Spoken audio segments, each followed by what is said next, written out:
اعوذ باللہ من الشیطان الرجیم بسم اللہ الرحمن الرحیم الطلاق مرتان فامساک بمعروف او تسریح باحسان صدق اللہ العظیم۔ پچھلی نشست میں جو مضامین آئے تھے ان میں سے ایک کے بارے میں مجھے احساس ہوا کہ میں نے ایک بات شروع کی تھی لیکن نامکمل رہ گئی۔ آیت الاختلاف کے بارے میں نے عرض کیا تھا کہ وحدت ادیان کے فلسفے کا ایک جز صحیح ہے، ایک غلط ہے۔ صحیح جز کی وضاحت تو ہو گئی کہ یہ تمام جتنے بھی دنیا میں مذاہب ہیں اور دین ہیں یہ سب اسی دین حق سے نکلی ہوئی شاخیں ہیں۔ دین حق سے پگڈنڈیاں مڑی ہیں، صراط مستقیم سے پگڈنڈی مڑی ہے، کوئی بہت دور نکل گئی اور اس کا یوں سمجھیے کہ پہچانی ہوئی صورت بھی پہچانی نہیں جاتی، اتنی دور ہو گئی کہ اس کا اس دین حق کے ساتھ اب کوئی رشتہ نظر ہی نہیں آتا۔ کچھ اتنے دور نہیں ہوئے، قدرے قریب رہے، لیکن سب کی بنیاد ایک ہے۔ ظاہر بات ہے کہ حضرت آدم کی نسل سے بات شروع ہوئی ہے، حضرت آدم کی اولاد ایک ہی امت تھی۔ یہ تفرقے جو بھی ہوئے بعد میں ہوئے ہیں۔ تو وحدت ادیان اس اعتبار سے صحیح ہے کہ دنیا میں تمام ادیان، تمام نظام، تمام مذاہب جو ہیں وہ در حقیقت ایک ہی دین حق کی بگڑی ہوئی شکلیں ہیں، بدلی ہوئی شکلیں ہیں، لیکن اسی سے نکلی ہوئی شاخیں ہیں جنہوں نے شکلیں اپنی بدل لی ہیں۔ غلط حصہ یہ کہ اب جو یہ سب کچھ موجود ہے ان کو ایک کہنا یہ جہالت ہے۔ اب ان کو ظاہر بات ہے کہ ان کی شکلیں اتنی ہو چکی ہیں مختلف ایک دوسرے سے، اور اتنی ان میں تحریفات ہو چکی ہیں، اتنا تغیر و تبدل ہو چکا ہے کہ اب ان کو ایک کہنا موجودہ شکل میں یہ در حقیقت فتنہ ہے اور جہالت ہے۔ دوسری بات جو آخری مضمون آیا تھا 28ویں رکوع میں، دیکھیے اس کی ایک تمہید ہے، وہ سمجھ لیجئے۔ انسانی تمدن کا اہم ترین اور بنیادی ترین مسئلہ کیا ہے تمدن کا؟ ایک ہے انسانی زندگی کا مسئلہ۔ انسانی زندگی کا سب سے پہلا مسئلہ وہی ہے کہ جو حیوانی زندگی کا بھی ہے، اپنی مادی ضروریات، پیٹ کھانے کو مانگتا ہے، سب سے پہلے یہی ہے، اس میں کوئی شک نہیں۔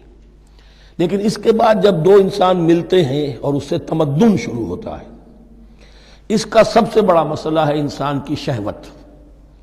اللہ نے دو جنسیں بنا دی ہیں، مرد ہیں، عورت ہیں، اور ان دونوں کے درمیان تعلق سے نسل آگے چلتی ہے۔ اب اس معاملے کو کیسے ہارنس کیا جائے، کیسے منظم کیا جائے، یہ جذبہ بہت پوٹنٹ ہے۔ جو فرائڈ نے کہا ہے، بس وہ یوں سمجھیے کہ ذرا زیادہ مرچ مسالہ لگا دیا، ورنہ اس میں کوئی شک نہیں کہ یہ بہت ہی پوٹنٹ جذبہ ہے انسان کا۔ انسٹنکٹ جو ہے، سیکس کا انسٹنکٹ، وہ بہت مضبوط ہے، بہت قوی ہے۔ لیکن جو شے جتنی قوی ہو اتنا ہی اسے پھر، جو گھوڑا جتنا منہ زور ہو اتنا ہی اس کو لگام دینا جو ہے وہ آسان نہیں ہوتا، اس کے لیے پھر مشقت کرنی پڑتی ہے۔ تو اب اگر تو اس سیکس کو اوپن کر دیا جاتا، کھلا سیکس، فری سیکس، آج کل یہ لفظ استعمال ہوتا ہے، فری سیکس، کیوس ہوتا، تمدن میں فساد ہو جاتا۔ اس کے لیے شادی کا معاملہ کہ ایک عورت کا ایک مرد کے ساتھ رشتہ رہے، سب کو معلوم ہو کہ یہ اس کی بیوی ہے، یہ اس کا شوہر ہے، تاکہ اس طریقے سے نسب کا معاملہ بھی چلے اور ایک خاندانی ادارہ وجود میں آئے۔ ورنہ تو خاندانی ادارہ بس کیسے وجود میں آئے گا؟ فری سیکس میں تو خاندانی ادارہ وجود میں آ ہی نہیں سکتا۔ تو شادی کا، نکاح کا یہ رشتہ جو ہے یہ اللہ تعالیٰ نے اختیار کیا اور یہ انسانوں کو سکھایا۔ اب اس میں مرد اور عورت کیا بالکل برابر ہیں؟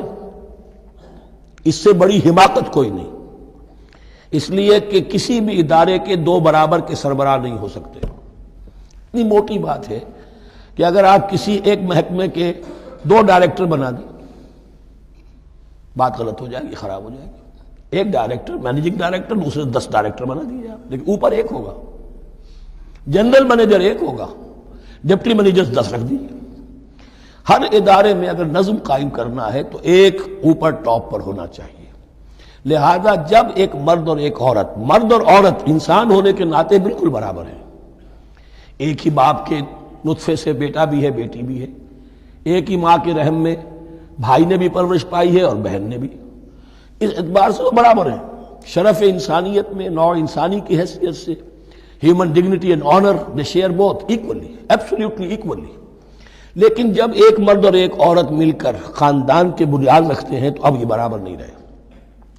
جیسے انسان سب برابر ہیں، لیکن چپڑاسی اور افسر برابر نہیں ہے، اس کے کچھ اور اختیارات ہیں، اس کے کچھ اور اختیارات ہیں، اس کے کچھ اور فرائض ہیں، اس کے کچھ اور فرائض ہیں۔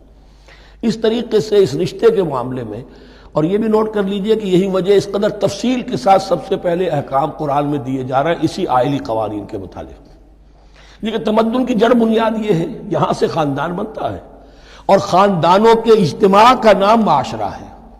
خاندان کا نظام، اب ہمارا پاکستانی جو معاشرہ ہے، اگر ہماری 14 کروڑ تعداد ہے اس وقت، 7 افراد ایک خاندان کے اگر آپ شمار کر لیں تو آپ سمجھیے اتنے خاندان ہماری دنیا میں اس وقت موجود ہیں، 2 کروڑ خاندان ہیں، ان خاندانوں پر مشتمل ہے۔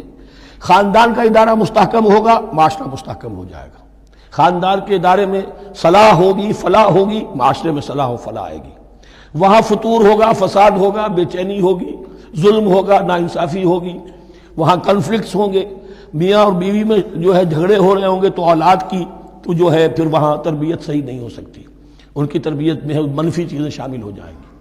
تو یہ ساری چیزیں جس کی وجہ سے بڑی تفصیل سے قرآن مجید میں احکام دیے گئے ہیں، آئلی قوانین، ان میں جہاں تک یہ معاملات ہے، طلاق کا معاملہ ہے، اس میں برابر نہیں ہے۔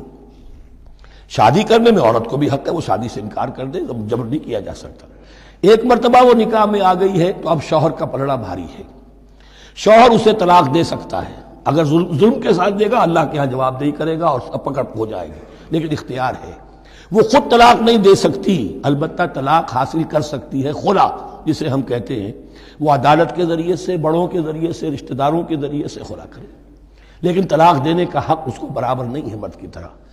اسی طرح اگر ایک طلاق دی تھی مرد نے اور اب یہ عدت پوری نہیں ہوئی ہے، وَبَعُولَتُهُنَّ أَحَقُّ بِرَدِّهِنَّ، اب وہ کہے تو نے طلاق دے دیا، میں تیرے گھر میں بسنے کو تیار نہیں ہوں، نہیں، اختیار مرد کا ہے، عدت کے اندر 3 مہینے کے اندر وہ اس کو واپس لے سکتا ہے، اس کو طلاق رجعی کہتے ہیں۔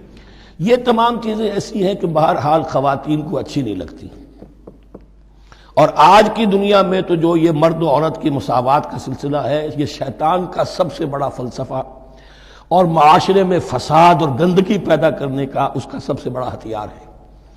اور اب جو کچھ رہی صحیح اقدار ہماری ایشیا کے ممالک جو ہیں، زیادہ تر مسلمان ممالک ہیں، ان میں خاندانی نظام کی جو بچی کھچی شکل رہ گئی ہے اس کو برباد کرنے کے لیے یہ قاہرہ کانفرنس اور بیجنگ کانفرنس، اس ایشیا کا گھیراؤ دونوں طرف سے، مشرق سے اور مغرب سے، کہ عورت کو آزاد کرو، عورت کو اٹھاؤ، ایمینسیپیشن کے نام پر، آزادی کے نام پر، اور مرد و عورت کی مساوات کے نام پر، تاکہ خاندانی نظام ٹوٹ کر رہ جائے، جیسے کہ ان کے ہاں ٹوٹ چکا ہے خاندانی نظام نے۔ یہ کلنٹن صاحب نے کہا تھا اپنے سال 9 کے میسج میں کہ عنقریب ہماری قوم، امریکن نیشن، بہت جلد اس کی اکثریت حرام زادوں پر مشتمل ہوگی، بورن آؤٹ آف ویڈ لاک، وہ کسی شادی کے نکاح کے نتیجے میں کوئی وجود میں نہیں آئے ہیں، زنا کے نتیجے میں وجود آئی بھی قوم ہوگی۔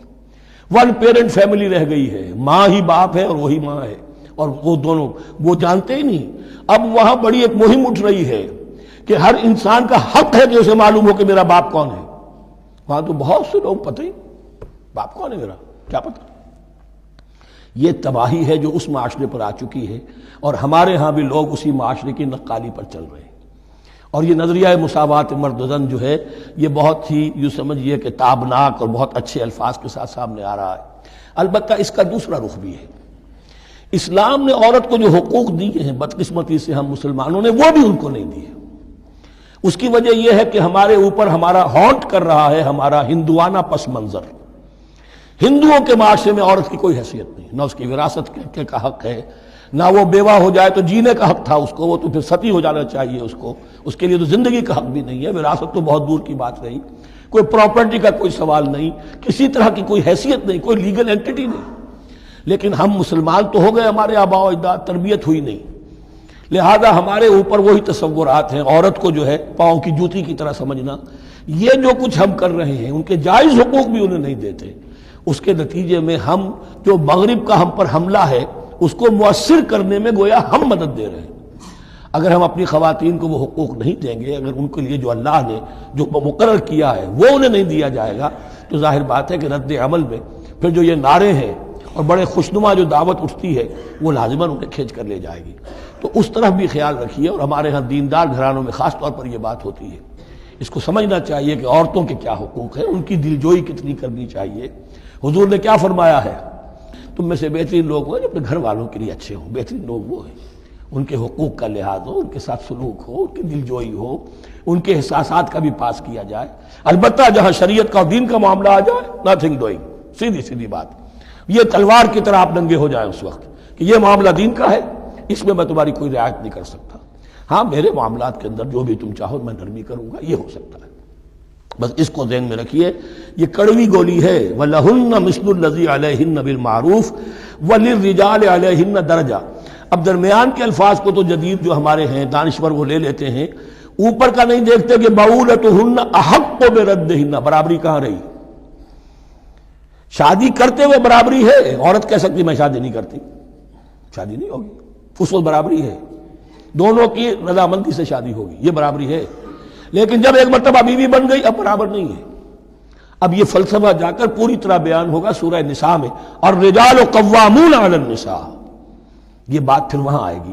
اس کی تمہید ہے یہ کہ یہ کڑوی گولی ذرا خواتین کے حلق سے اترنی شروع ہو جائے۔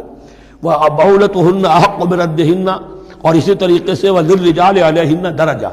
البتہ اللہ نے جو ذمہ داریاں عورت کے حوالے کی ہیں، جس طرح کے اس کے فرائض ہیں ویسے ہی اس کے حقوق بھی ہیں، یہ ہے جو بات کہی جا رہی، لَهُنَّ مِثْلُ الَّذِي عَلَيْهِنَّ بِالْمَعْرُوفِ۔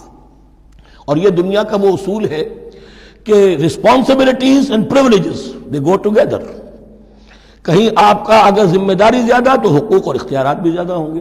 ذمہ داری بہت ڈال دی، حقوق و اختیارات اتنے ہیں نہیں، آپ ذمہ داری ادا نہیں کر سکتے۔ جہاں ذمہ داری کم ہوگی وہاں حقوق و اختیارات بھی کم ہوں گے۔ یہ دونوں چیزیں پروپورشنیٹ چلتی ہیں۔ صدق اللہ العظیم۔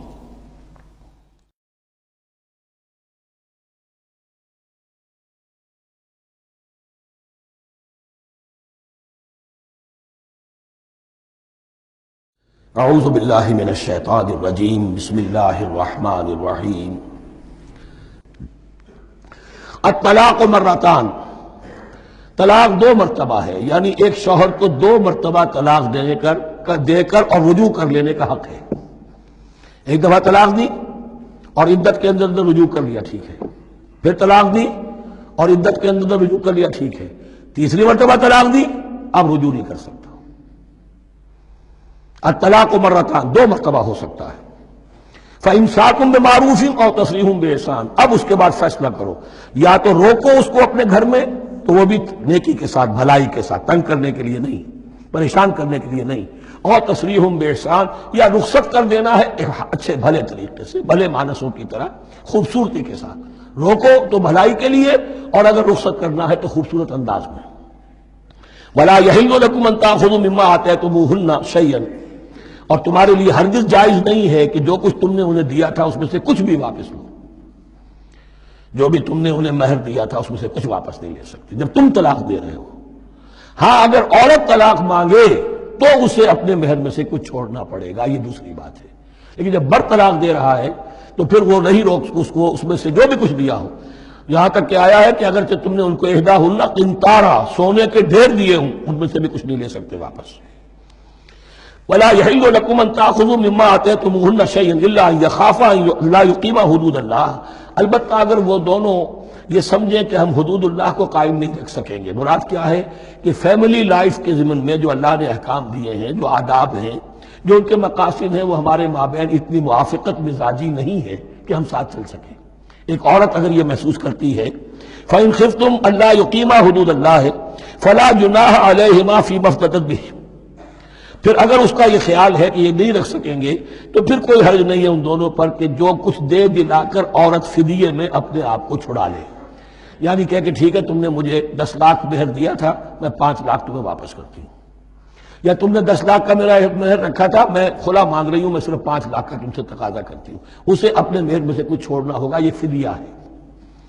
تلک حدود اللہ فلا تعتدوها، یہ اللہ کے حدود ہیں، ان سے تجاوز مت کرو۔ دیکھیے روزے وغیرہ کے ضمن میں فلا تقربوها، اور یہاں فلا تعتدوها، اس لیے کہ یہاں بڑے دھڑلے سے آدمی جو ہے وہ ان حدود کو پامال کر جاتے ہیں، قانون یہی رہ جاتا ہے، روح اس کی ختم ہو جاتی ہے۔ وَمَن يَتَعَدَّ حُدُودَ اللَّهِ فَأُولَٰئِكَ هُمُ الظَّالِمُونَ، اور جو اللہ کے حدود سے تجاوز کرتے ہیں وہی ظالم لوگ ہیں۔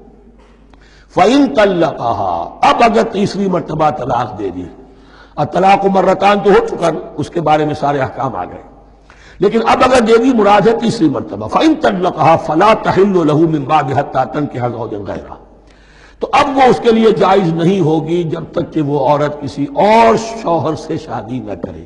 اس کو حلالہ کہتے ہیں، لیکن یہ حلالہ کروانا یا کرنا اور کسی کے ساتھ یہ معاہدہ کرنا تم شادی کر لو پھر طلاق دے دینا، اس پر لعنت فرمائی ہے، حضور نے لعنت فرمائی ہے۔ اور ہمارے ہاں علم میں آتی ہے، یہ بات سننے میں آتی ہے کہ بہت سے علماء نے اس کو دھندا بنا رکھا ہے۔ حلالہ مولوی مشہور ہیں مختلف شہروں کے اندر۔ فَإِن طَلَّقَهَا فَلَا تَحِلُّ لَهُ مِن بَعْدُ حَتَّىٰ تَنكِحَ زَوْجًا غَيْرَهُ فَإِن طَلَّقَهَا، پھر اگر وہ بھی دوسری شادی کی دوسری جگہ پر، اس عورت نے اس شوہر سے بھی نہیں بنی، اس نے بھی طلاق دے دی، فَلَا جُنَاحَ عَلَيْهِمَا أَن يَتَرَاجَعَا، تو اب کوئی گناہ نہیں ہوگا ان دونوں پر کہ وہ رجوع کر لیں، پہلے سابق شوہر سے شادی کر لیں۔ یعنی عورت کو شاید عقل آ گئی ہو، کوئی اسی کی زیادتی تھی کہ پہلے شوہر کے ہاں بس نہیں سکی، اب دوسری مرتبہ کا تجربہ ہو گیا تو اس کے کان ہو گیا کہ کوئی غلطی میری ہی ہے، اب شاید دوبارہ وہ اپنے شوہر کی طرف، سابقہ شوہر کی طرف رجوع کرنا چاہے تو اس کی اجازت ہے۔ ان ظنا ان یقیما حدود اللہ، اگر ان کو یہ یقین ہو کہ وہ اللہ کے حدود کی پاسداری کر سکیں گے۔ اللہ کے حدود جو ہے احکام شریعت، ان کو بہرحال مد نظر رکھنا ہے اور فائق رکھنا ہے۔ وَتِلْكَ حُدُودُ اللَّهِ يُبَيِّنُهَا لِقَوْمٍ يَعْلَمُونَ، اور یہ وہ حدود ہیں اللہ کے جن کو وہ واضح کر رہا ہے، کھول کھول کر بیان کر رہا ہے ان لوگوں کے لیے کہ جو علم حاصل کرنا چاہیں۔ ترجمہ یہ ہوتا ہے عام طور پر جنہیں علم حاصل ہے، اصل میں کسی وقت فعل کو طلب فعل کے معنی میں استعمال کیا جاتا ہے عربی زبان میں، یعلمون جو جاننا چاہیں، جن کے اندر طلب ہے علم کی۔ صدق اللہ العظیم۔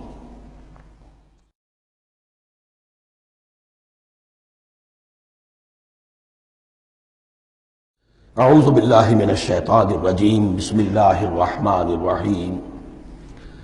وَإِذَا طَلَّقْتُمُ النِّسَاءَ فَبَلَغْنَ أَجَلَهُنَّ، تو جب تم لوگ اپنی بیویوں کو طلاق دو اور پھر وہ اپنی عدت پوری کر لیں، فَأَمْسِكُوهُنَّ بِمَعْرُوفٍ أَوْ سَرِّحُوهُنَّ بِمَعْرُوفٍ، تو اب چاہو تو روکو انہیں لیکن معروف طریقے سے، اور چاہو تو انہیں رخصت کر دو وہ بھی اچھے طریقے پر۔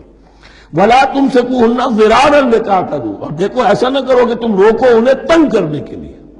اچھا ذرا اس کی میں اور خبر لوں گا رجوع کر کے، ذرا اگر تو طلاق ہو گئی تو آزاد ہو جائے گی، غصہ اتنا چڑھا ہوا ہے کہ ابھی وہ غصہ ٹھنڈا نہیں ہوا ہے، رجوع کر رہا ہے اس لیے کہ اسے اور پریشان کرو، اسے اور تکلیفیں پہنچاؤ۔ تو اب یہ کیا ہوا، قانون تو اجازت دے رہا ہے لیکن تم نے قانون کا مذاق اڑایا، تم نے اللہ کی دی ہوئی اس اجازت کا ناجائز استعمال کیا۔ ہاں اگر بسانے کا واقعی ارادہ ہو گیا ہے تو ضرور تم رجوع کر لو، رجوع کا حق تمہیں ہے، لیکن اگر یہ نہیں ہے، پریشان کرنا ہے، فَلَا تُمْسِكُوهُنَّ وَلَا تُمْسِكُوهُنَّ ضِرَارًا لِتَعْتَدُوا، زدہ ان پر زیادتی کرنے کے لیے، ستانے کے لیے۔ وَمَنْ يَفْعَلْ ذَلِكَ فَقَدْ ظَلَمَ نَفْسَهُ، اور جو کوئی بھی یہ کام کرے گا اس نے اپنی جان پر ظلم ڈھایا۔ وَلَا تَتَّخِذُوا آیَاتِ اللَّهِ هُزُوًا، اور دیکھو اللہ کی آیات کو مذاق اور کھیل نہ بنا لو، ٹھٹھا نہ بنا لو۔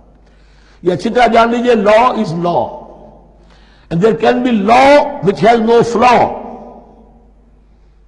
Flawless law is impossible. اس لیے تقوی، اللہ کا خوف ہر جگہ پر بار بار، ورنہ تم اللہ کی شریعت کا تماشا بنا دو گے، ٹھٹھا بنا دو گے۔ وَلَا تَتَّخِذُوا آیَاتِ اللَّهِ هُزُوًا وَاذْكُرُوا نِعْمَتَ اللَّهِ عَلَيْكُمْ، یاد کرو، ذکر کرو، شعور کرو اللہ کے انعامات کا جو تم پر ہوئے ہیں۔